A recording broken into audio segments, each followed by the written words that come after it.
Here's why you should consider living in Colombia.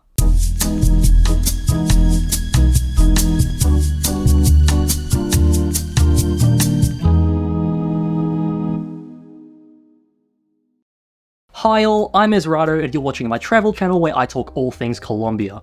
First of all, I apologise for such a long hiatus between now and my last video. Unfortunately, my camera broke down, so I had to go and get it serviced, which took way longer than it should have. Rest assured though, I'm back now. I used that time off to script 16 new videos. I got an actual lighting set up now. And yeah, we're back into the weekly upload schedule. Anyway, today I'm going to talk about something that I'm kind of surprised I hadn't thought to do a video on already, and that is quite simply why you should live in Colombia. Specifically, I've got 5 reasons that I based on my own experience living in the country for almost a year, so let's get into it. So reason number 1, people can be really friendly. Now I say can be because like anywhere in the world, not everyone is completely warm.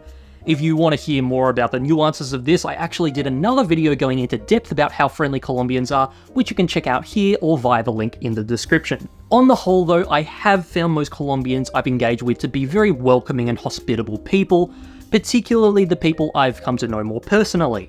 If one of the reasons you're looking to move countries is because you want to live somewhere where it's easier to make friends, I can say with confidence that Colombia is a great choice for this. When it comes to asking people if they want to hang out, for example, I found that the barrier of entry is much lower compared to what it's like with people in my own country of Australia. Like here, it can often feel weird following up with someone after meeting them for the first time to ask if they want to see you again. The best way I can describe it is that people tend to separate different aspects of their lives more here.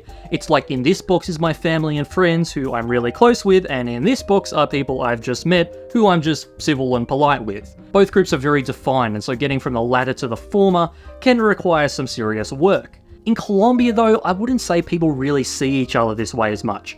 One thing I'd say about Colombians is that they're really people who live in the moment, and this is true when it comes to their friends as well. Instead of having this decisive idea of who's a friend versus who's just an acquaintance, they tend to gel with really whoever happens to be around them in the given moment.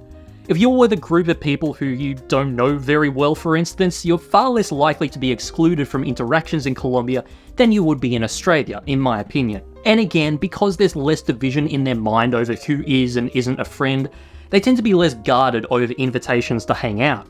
I haven't once felt like I'm intruding on anyone's life just by asking them if they want to meet up, which is so refreshing and makes it so much easier to form friendships with people. Let's move on to reason number 2 I'd recommend living in Colombia though, and that is the country's natural beauty.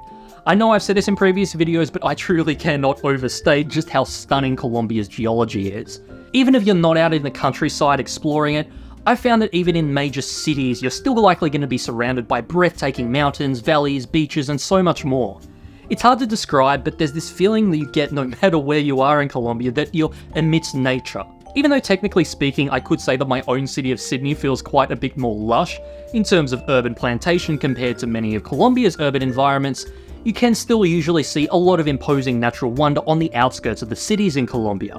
Places like Bogotá, Bucaramanga, and Manizales, for instance, are all flanked by mountains and valleys, and then if you're on the coast, you're obviously going to get some great ocean views. As you might deduct from this, not only is Colombia's nature spectacular, but also hugely diverse. I just mentioned mountains, valleys, and beaches, but you'll also find lush savannas, rainforests and jungles, arid deserts.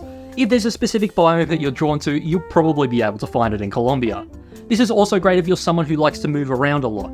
Instead of being stuck in one kind of environment and having to leave the country to see anything else, you'll likely get a huge variety of experience just by traveling around Colombia. I can say myself that many of the regions I visited were so radically different to each other, I may as well have been traveling internationally.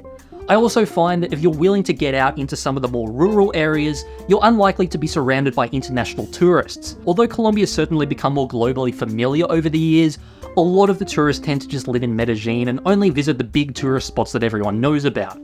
So if you're looking to spend some time outdoors in an area that's a little more isolated, you'll have a wealth of options. Up next, at reason number 3 to live in Colombia, let's talk about the climate. A lot of people seem to have the idea that Colombia is a very warm country, and that can definitely be true. It is right on the equator after all. If you're anywhere on either of the country's coasts, for instance, the temperature's set to around 30 degrees Celsius year round, and really most places south and east of Cundinamarca are gonna be just as warm, if not warmer. Just hearing those facts alone though can be a little misleading.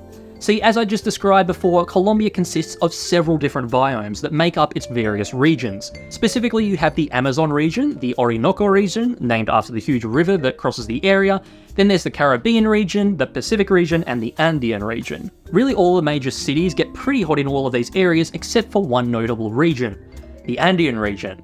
Why is this notable? Well, as it happens, most of Colombia's most populous cities are within this region. This includes Bogota, Medellin, Cúcuta, Bucaramanga, Ibagué, and many more. In fact, 6 out of 10 of Colombia's most populated cities are in the Andean region.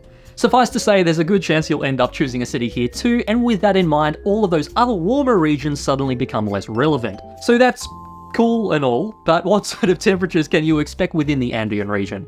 Well, it can vary quite a bit depending on the city you're in. I'd say this is mostly dependent on the altitude. There are actually warmer areas of the Andean region as well, but a lot of the major cities here are at much higher altitudes. For most of these cities you'll likely be looking at, such as Bogota, Medellin, Manizales, etc., you'll be experiencing spring to autumn-like temperatures. Here's why I'm putting this as a reason to live in Colombia though. See, because it's near the equator, Colombia doesn't have traditional season changes, and so if you're living in one of these cities, you'll be experiencing these spring to autumn-like temperatures year-round. Now, the country does experience wet and dry seasons in place of traditional seasons, but if you're sick of experiencing drastically changing temperatures all the time in your own country, you can say hello to an everlasting spring or autumn in many of Colombia's most popular cities. Next up, for reason number 4, let's talk about culture.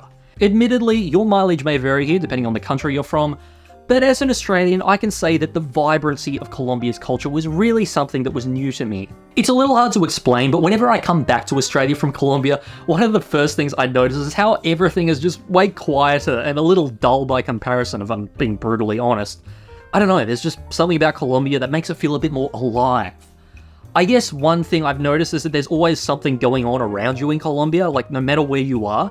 Even if you're in a residential neighborhood, for instance, you're probably going to be nearby a bunch of local businesses, along with street vendors who occasionally come by.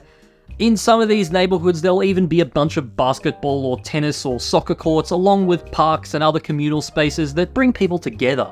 Speaking of people, Colombians are very lively and extroverted and loud as described before, so on a mass scale especially, you really feel their presence whenever you're out. Not to mention the music which people will blast anywhere and everywhere. As I list all of these things, the pattern that comes to mind is that they're all very community driven by nature, and I think that's the key difference I notice here between Colombia and Australia. In Australia's residential suburbs, for instance, you don't see as many local businesses, and street vendors are really exclusive to the city.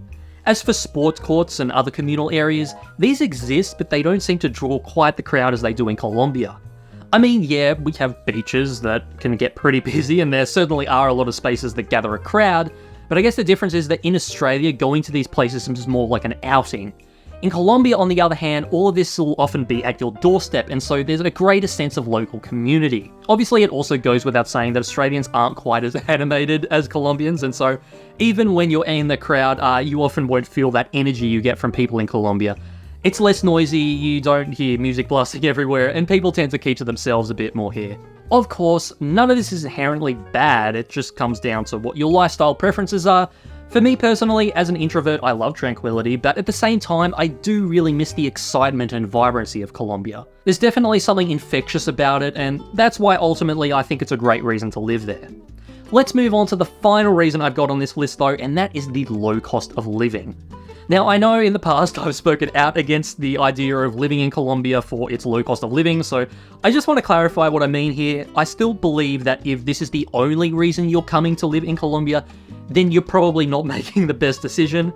But the key word there is only, and by that I mean that there's absolutely nothing about Colombia that's appealing to you, except that it's cheap. If you're someone who holds that opinion, then no, I don't think you have enough of a reason to come and live there, unless you're a refugee or someone whose life depends on it. With that being said, if there are other things you like about Colombia, then the low cost of living might just be the cherry on top that gets you over the edge to go and live there. Simply put, almost every essential aspect of life in Colombia is miles cheaper than any first world country, and yet in many cases the standard's comparable to what you may be used to at home. Don't get me wrong, Colombia is still a second world country, and on a macro level you will notice this, but on a micro level, many things like apartments, restaurants, fresh food, and more are really of a similar standard, yet way cheaper. Just looking at apartments, for example, I've stayed in places that cost me the same amount for an entire month as what I pay for just a week in Australia. And those were Airbnbs, which I'm comparing to regular rental contracts in Australia. If you get a rental contract in Colombia, obviously that's going to be even cheaper. I've seen apartments in the most expensive neighborhood of Manizales, for instance, that go for as low as $500 a month. Now, I should say that getting a regular rental contract in Colombia won't be ideal for a lot of expats due to the amount of requirements that are impossible to fulfill, but if you want to learn more about that, I've done another video on it which you can check out via the link in the description. Getting back to the cost of living though, another major area where you'll majorly benefit from this is in transport, specifically taxis and Ubers. Admittedly, taxis tend to be a little more rundown in Colombia than in first world countries, but putting that aside, there's certainly more abundant. The real benefit of these services though is just how cheap they are in Colombia. Whatever you pay for a regular bus or train fare in your home country, you can expect Uber and taxis in Colombia to be about equal to that. Since this allows you to make liberal use of them, it means that you don't have to worry about being limited to bus or train routes anymore. Wherever you are and wherever you need to go, you'll get door-to-door service for the same price. Of course, if you do choose to take a bus, then you'll usually be paying a matter of cents, as those are obviously even cheaper. Another major area of savings you'll find in Colombia though is food. Although I wouldn't say supermarkets are radically cheaper than first world countries, eating out at many restaurants and buying from local markets can save you a lot of money.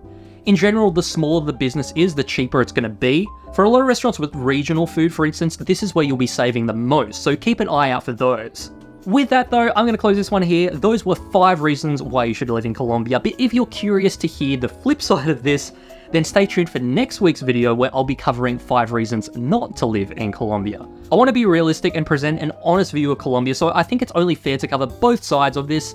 Until then though, thanks for watching all this way. As always, feel free to leave a question or a video suggestion in the comments below, as I do read those, and if you enjoyed this, then like, subscribe, bell, and I'll see you in the next one. Ciao!